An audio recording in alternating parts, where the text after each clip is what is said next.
Hello people of the web, here's Paul again. Welcome to the studio and welcome to my studio session series. As you might know, I promised to talk to you more about my patch bass I'm using here in the studio, and this very episode is on its way. Well, actually it was supposed to be the first episode of the sessions, but you know what? Let's change it again. Why? That's the reason. It's called Yamaha SPX2000 external effects unit. I ordered it from a guy called Eduardo in Portugal, and it actually took it 3 weeks to get here to Poland. Of course, it's been all rubbed with alcohol. It got 3 days here in the studio for safety measures. I didn't touch it at all, but you know, 3 days is really maximum I can take without putting my hands on a new rig that's here in the studio. So what I'm gonna do now, I'm gonna unbox it and I'm gonna review it for you right now. Let's get into it. Hey, and actually if you like what you're about to see, why don't you subscribe to my channel, ring that notification bell, share this video and leave me a comment down below.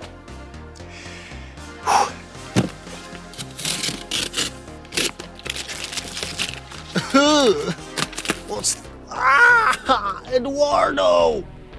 Why? Oh man. Greetings from Poland. Oh God. Much.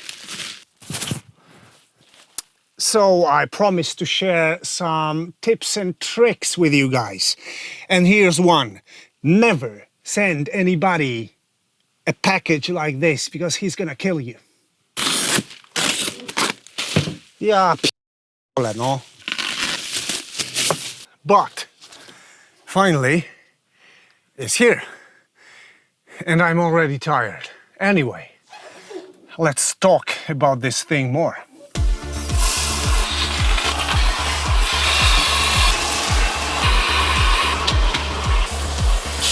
There was also no power cord, which I don't mind because I have some spare ones of high quality.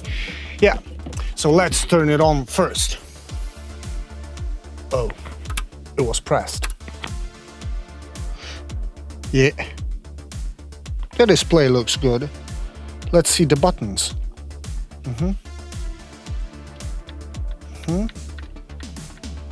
They are definitely doing something. Okay.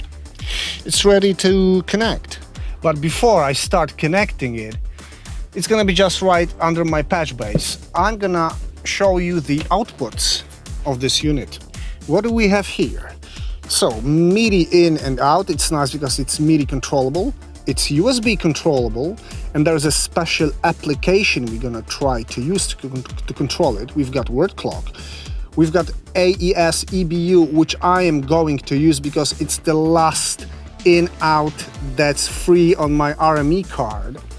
These are analog outputs.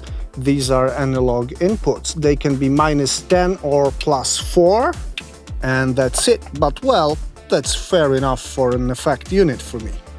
Yeah, the easier part of mounting it is going to be put it in my rack space. I'm gonna lower my patch base a bit because still I think that yeah, I'll be able to use my patch cables here. Maybe I'm gonna move this USB hub somewhere else, but I should be more or less good. Let's go.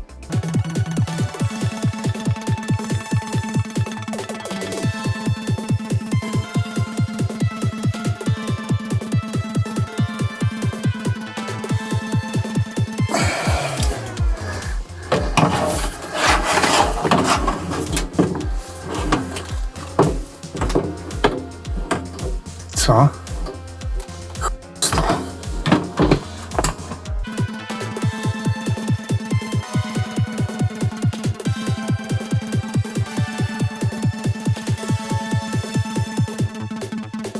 Now I'm taking AES EBU cables, a power cord cable, and my USB cable, and I'm getting there. It's there.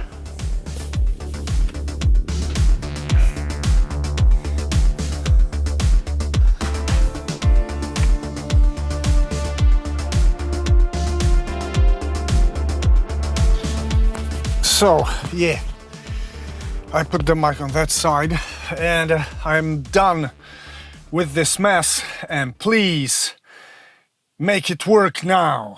The unit is on, and let's visit the website of a producer. I should probably install some drivers, or yeah, I have downloads here. Okay, so what can we actually download here? There's USB MIDI driver, there's Studio Manager, and there is Editor. Okay, I suppose I should try to download and install it all just to be sure everything works. So, okay, guys, let me download, let me install. I'll be back to you very soon. Okay, so I'm in the Yamaha Studio Manager, and yeah, I took a quick look at the manual, and I know I should have a device here, and I should actually make a workspace here. So now it appears in the Studio Manager, and I'm gonna double click it now. Yeah, and this is the SPX2000 window. It's kind of a digital vintage, I would say. I wouldn't call it clear. That's my first impression, if you ask me. This is quite old school, but yeah, it's readable. I mean, I can decipher information that's here. It shows that my unit is offline. So what should I do to make it online? System setup. Aha! SPX and SPX here. Yeah, I'm online. It should work. So I'm gonna take a look at the display if it changes values as I edit. Let's try to change it. Yeah, it did it. It worked. And I have a project in Nuendo. And this project is a song I've created like very, very recently. I finished it 2 days ago maybe. And I would like to test my new SPX2000 with this song, with particular tracks of this song. So it's gonna be like a classical send and return routing. For this purpose, I'm gonna create an audio track, and the input of this track is gonna be SPX2000.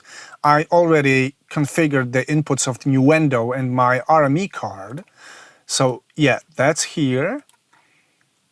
And yeah, it's my bass from Virus TI, but you know what? I'm gonna start testing it on drums. And I'm gonna turn off this reverb. I'm gonna actually turn off all the reverbs I'm using here because I want to listen to this famous REV-X on drums. People, I'm really interested in it.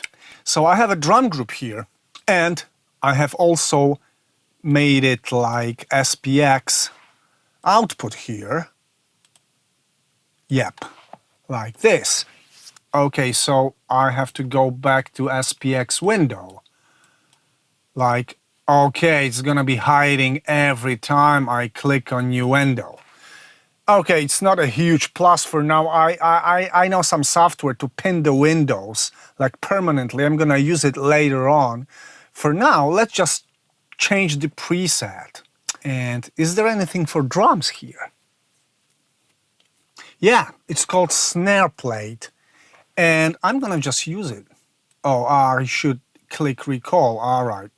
Yeah, we're there. I'm just so kind of afraid to listening to it now, but yeah, let's go.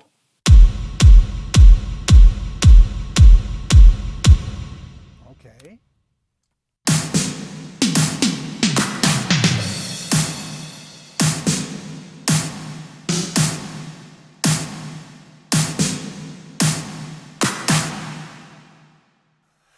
Okay, my first impression is that it is not too dense. It sounds digital, and this time for real, digital vintage. It's kind of, the tail is kind of grainy. I hope you can hear this on YouTube actually anyway. But yeah, it's vintage. It's quite lush, it's quite rich, but it's not extremely dense. It's not smooth.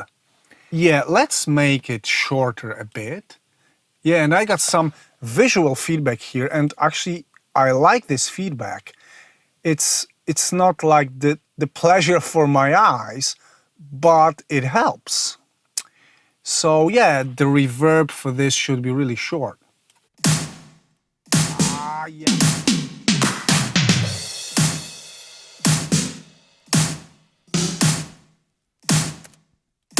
And what's gonna be next? I'm gonna use some high pass filter, low pass filter. Oh, hey, I have ratios also like this. Ah, so it's the ratio for the decay. Yeah, it's cool. Hey, I like it. I have room size. And I can use these also as controls.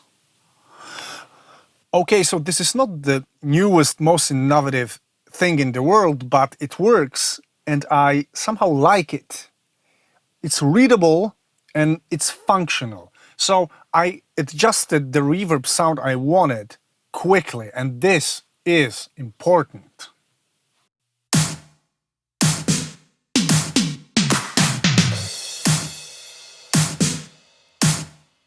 I can already tell you I like it.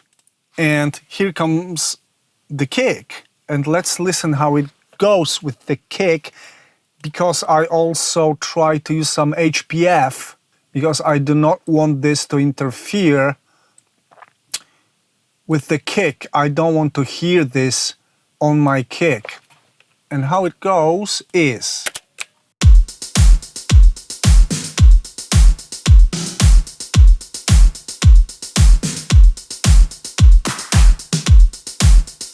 Yeah, the kick is affected, but in a nice way.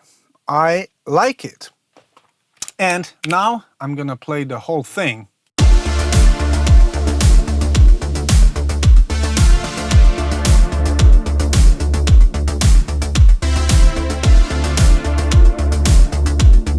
I love it.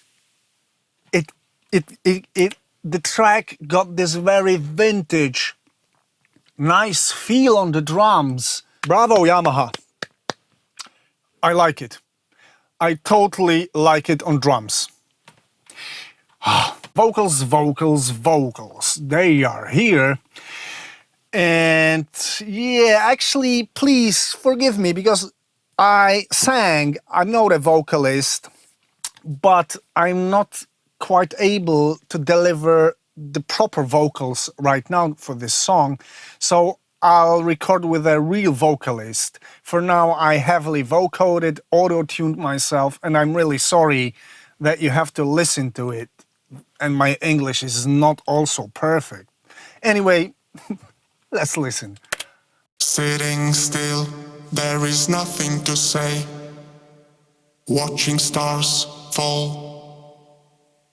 Breathing the air, trying not to break. Trying to hope. Yeah, that's it.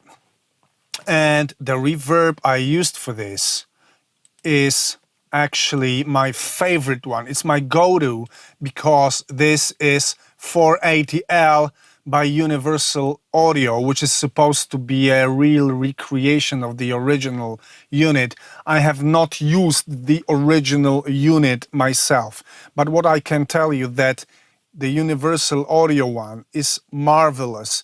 It's stellar. I love it. It's my full go-to for music. And so it's a heavy contender in my own personal league. And I'm gonna confront it against SPX. It's very lush, it's very dense. It's got some 2.5 seconds of tail. And I'm gonna try to create something similar using this REV-X thing. I said 2.5. This is 2.5.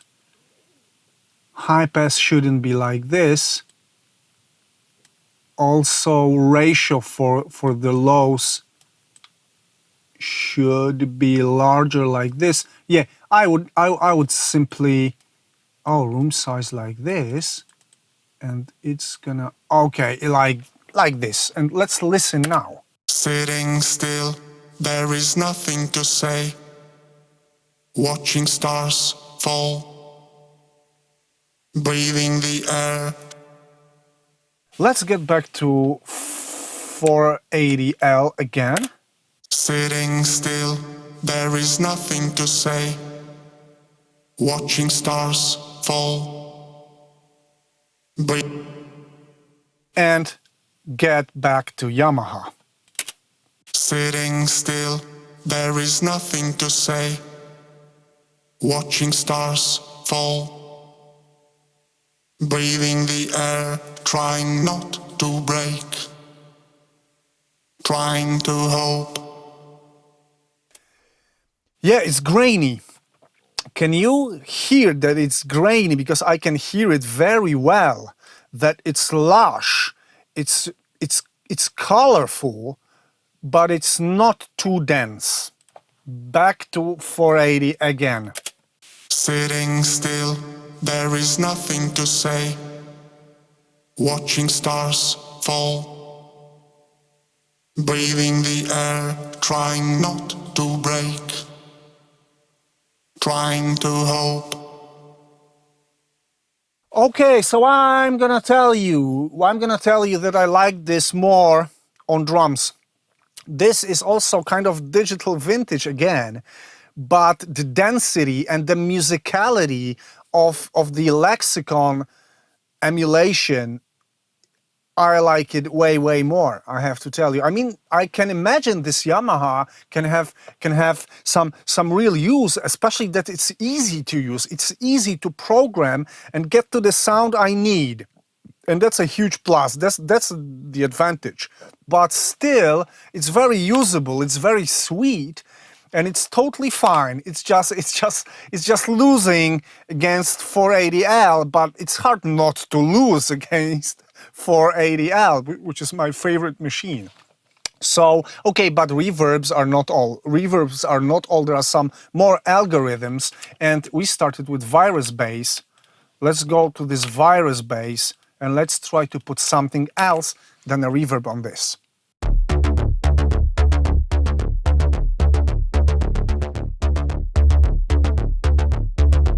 And you know, this is kind of insane. I just want to use an algo, and I can see only a preset list. How to change the algo itself?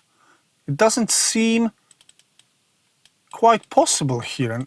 And why? Why? Yeah, so whatever. I'm gonna simply use a preset and try to modify this. And echo, symphonic, voice doubler, bottom whacker. Let's listen to bottom whacker.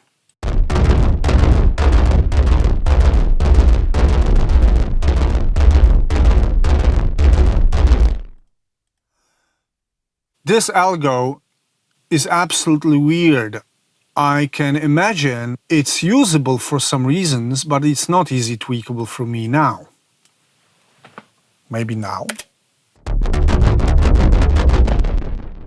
Okay, that's enough. It doesn't work for me. Let's go on.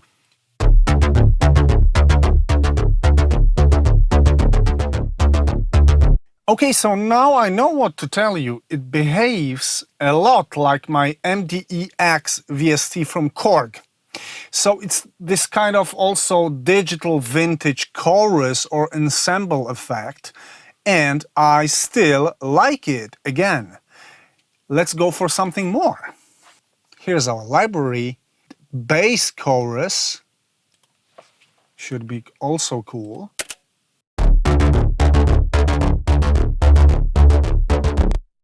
Yeah, let's tweak it a bit again.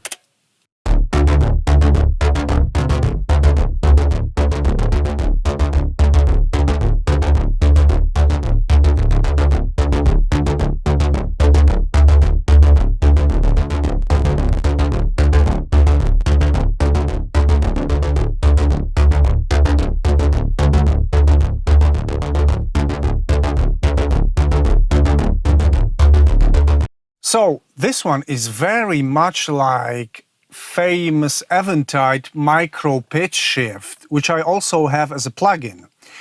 And very nice, very usable, very musical, I think. And let's try something more. And overdrive, overdrive, overdrive, overdrive. Distortion. Amps distortion is here. Okay. Oh, it's really, really simple, but nobody said it's gonna be bad. Let's play the bass.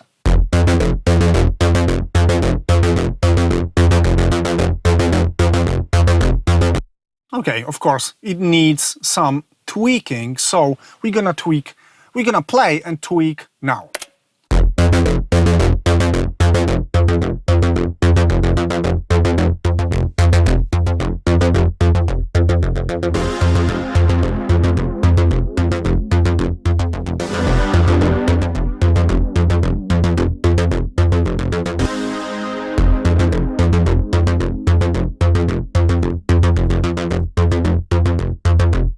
That's not gonna be my favorite one, and I'm gonna tell you why, because I already know. It's digital, it's too digital. I will stick to my Culture Vulture emulation by Universal Audio, which I find totally amazing. And nope, Yamaha, I'm not gonna use the drive on this one too quickly. Anyway, we've got kind of a view on things here.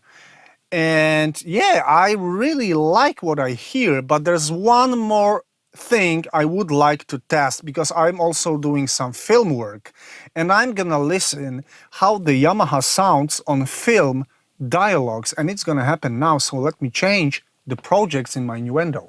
Yeah, so now I'm in the project, and actually it's a short documentary for Adam Mickiewicz Institute. So hey, Institute and Monica, thanks for allowing me to use this in my videos.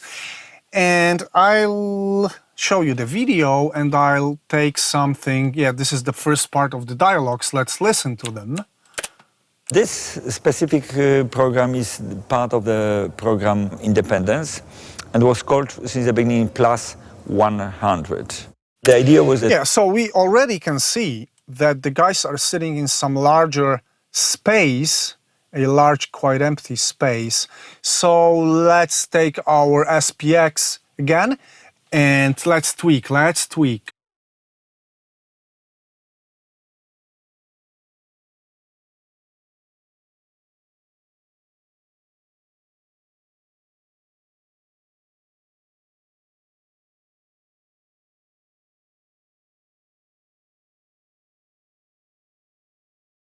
Play. This specific program is part of the program Independence and was called since the beginning. Okay, I'll tweak it more. It's too bright, it's too musical, it's not fully probable, I would say. It's not like the real place, but let's give it a chance again. Let's like this.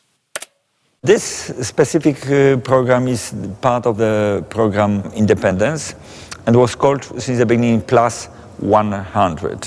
The idea was that selected Polish artists are inviting foreign artists. They want to collaborate, they want to cooperate. Yeah, and again, I have to tell you, I'm there. It's probable, it's quite natural. Of course, I could tweak it more, but yeah, I'm there. This reverb works. So, it's time to sum the things up.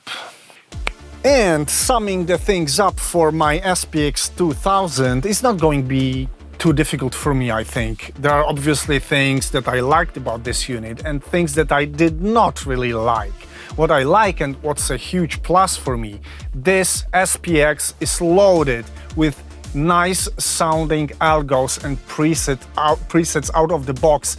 It's simply versatile. It can serve your music, your film work. It probably can be a source of more advanced sound design. It's just good sounding thing. And I would call it a vintage digital, which is also a plus for me. This grainy tails of long reverbs, these choruses, they really remind me of my MDE-X. And yeah, this is what I call vintage digital, and I find it very musical, as you could hear on the drums, very, very usable and very effective. What's really also cool about this unit, that it's fast in editing with REV-X and other algos. I was getting my results really quickly, and I love it. I really do. And I like also the visual feedback I was getting from REV-X. It was kind of simple and very pixelated, but still it was usable and effective. Also, the unit installed easy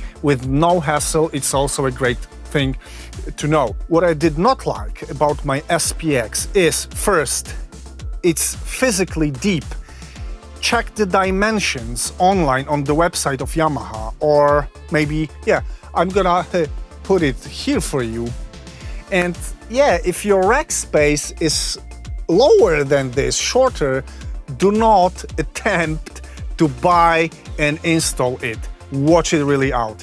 And the second thing, visuals of the editor are quite too clunky and pixelated and old school. This unit is sold as new one still on Thomann and in other places. Yamaha make a major upgrade to the visual, to the graphic user interface of this. And the third thing I did not really like, it's just skipping through the windows, like DAW window, this Studio Manager window, my SPX window. It's too old school. It's digital vintage in the wrong way. Yamaha, please upgrade. And the last thing, why there's no VST editor for this? Yamaha, please, Steinberg, please get yourself together and provide people with VST for your SPX2000. It's gonna make our lives easier and you'll find more buyers for your unit, I'm sure of that. And that's it in this episode of my studio sessions.